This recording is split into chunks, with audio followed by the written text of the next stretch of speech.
Welcome to the Capital Exchange. I'm Steve Wilbur, Managing Director at Allen Capital Group. And I'm Travis Portwood, Chief Investment Officer with Allen Capital Group. Travis, the recent fiscal policy in response to the COVID crisis and multiple relief packages being passed by Congress has sent an enormous amount of money to the American consumer, and it's stoked the fear of inflation.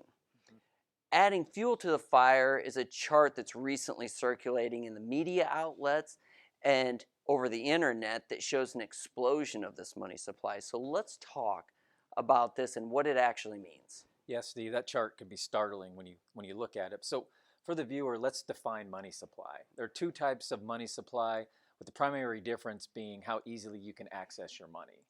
So the first type we'll talk about is M1, which is the chart you're referring to.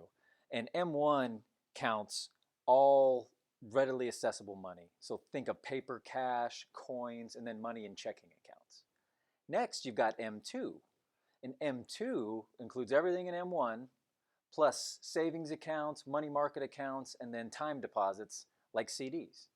So these are examples of bucket one in our bucket strategy. The liquid cash, right? Yeah, and to be clear, M1 doesn't include savings accounts because savings accounts have restrictions where they only allow 6 withdrawals every single month, and that takes it out of M1 because it's not considered readily available cash anymore.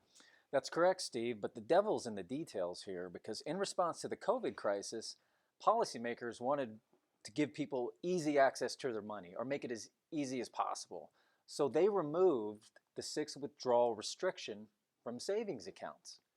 Once you remove that restriction, all of a sudden all that money in savings accounts now moves into M1, and that's the primary reason you see that surge in your chart. So Travis, it's basically an accounting change, and the numbers are enormous, aren't they? They are enormous, and the majority of the surge you see was an accounting change. So of the 14 trillion, that's with a T, increase we saw in M1, during the first 2 months of 2021 here, 11.2 trillion, or 80% of that surge was due to that accounting change. Yeah, it's important to emphasize, though, we are not saying there isn't going to be inflation, are we? No, we're not saying that, Steve. I mean, there's definitely opportunity for inflation moving forward, particularly in the short term here, due to monetary and fiscal policy that has been deployed because of the COVID crisis.